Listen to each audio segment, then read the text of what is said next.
بسم الله الرحمن الرحيم. اوقات كتير ربنا سبحانه وتعالى بيبعت لك رسالة يمكن عن طريق حد تاني او موقف معين يقف في طريقك.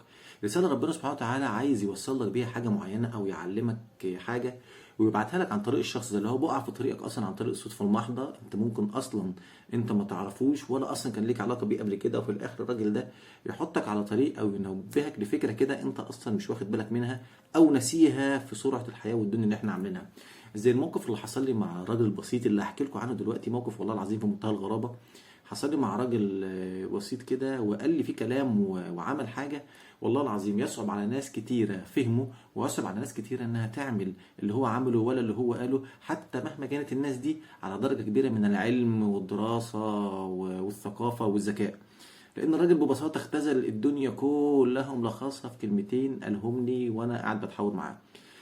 القصه ببساطه ان انا كنت في مكان ما، يعني شغال كده عندي شغل، وخلصت اللي ورايا ومعدي كده بعد صلاه العشاء، كان الساعه في رينج 8 او 9 تقريبا. وبعدين قلت اقف في الاستراحه دي احاول كده ايه، ما كنتش صليت العشاء اصلي كده واتوكل على الله اكمل الطريق يعني. المهم انا بسال الراجل ده، راجل محترم كده قد والدي، عامل نظافه، راجل مبجل. فبقول له لو سمحت حضرتك انا عايز اصلي. قال لي والله المسجد بص بعد الصلاه قفل، فانا تعالى انا خليك تصلي. قام واخدني معاه في المكان اللي بقعد فيه، فرش لي كده كرتونه مفروده وحط لي فوق السجاده وقال لي اتفضل. الغريب بقى ان هو بيفرش له السجاده والكرتونه وبقى معاه الموقف ده، كان في منتهى السعاده، كان في منتهى الحفاوه بيا.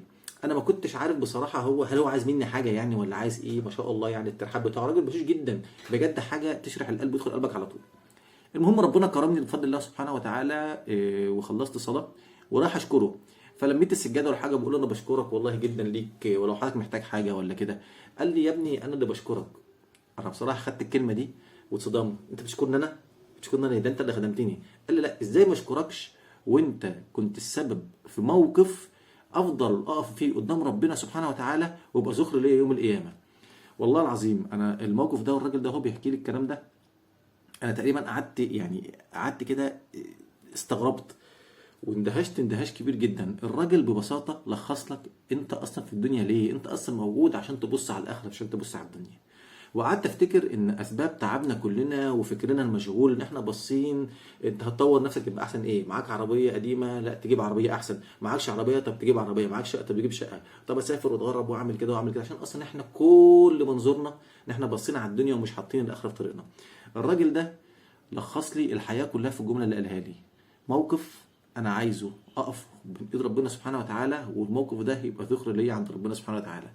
يعني انا بوست راسه، قلت له والله يا عم الحاج حضرتك اديتني معلومه انا والله كانت غايبه عني، وناس كتيره اصلا متجاهلاها او نسياها من زحمه الحياه وزحمه الدنيا. الراجل البسيط لخص كل حاجه. وقعدت افتكر حديث رسول الله عليه الصلاه والسلام وهو بيقول اتقوا النار ولو بشق تمره. حاجه عمل بسيط جدا، ربنا يجعله ان شاء الله باذن الله في ميزان حسناتك ويعديك من النار ويدخلك الجنه بيوم القيامه. قارن بقى الموقف دون بناس كتيره بتيجي تشحت منك ولا تطلب منك حاجه في الاشارات، تطلبها بغير خجل وعدم حياء وتبقى عينها جامده، ولا واحد مثلا سايس واقف يقول لك انا عايز ال 5 جنيه، انا عايز ال 10 جنيه، عايز كذا. قارن بالموقف ده موقف الراجل المحترم ده اللي شغال وبيعمل اللي عليه، وكمان مستغني، عنده استغنى عن الدنيا وعن كل حاجه. فبجد انا بشكره يعني. بس انا طبعا ما رضيتش اخد معاه حتى صوره ولا حاجه، لان انا مش عايز الثواب اللي هو بيعمله ده يضيع. انا عايز الموقف ده وانا بحكيه ان احنا كلنا نتذكر وندعي له بظهر الغيب، لعل يبقى الدعاء اللي هو عمله دون والفيديو اللي انا عملته عشان خاطره ان الدعاء ده يوصل له ان شاء الله ويبقى فعلا ذخر ليه يوم القيامه. فارجو اي حد شاف الفيديو ان هو يدعي للراجل المحترم ده ويقول اللهم بارك لي بظهر الغيب من غير ما نعرفه ولا حتى نعرف اسمه. ربنا يوفقنا يا رب ان شاء الله ويردنا اليه ردا جميلا. السلام عليكم.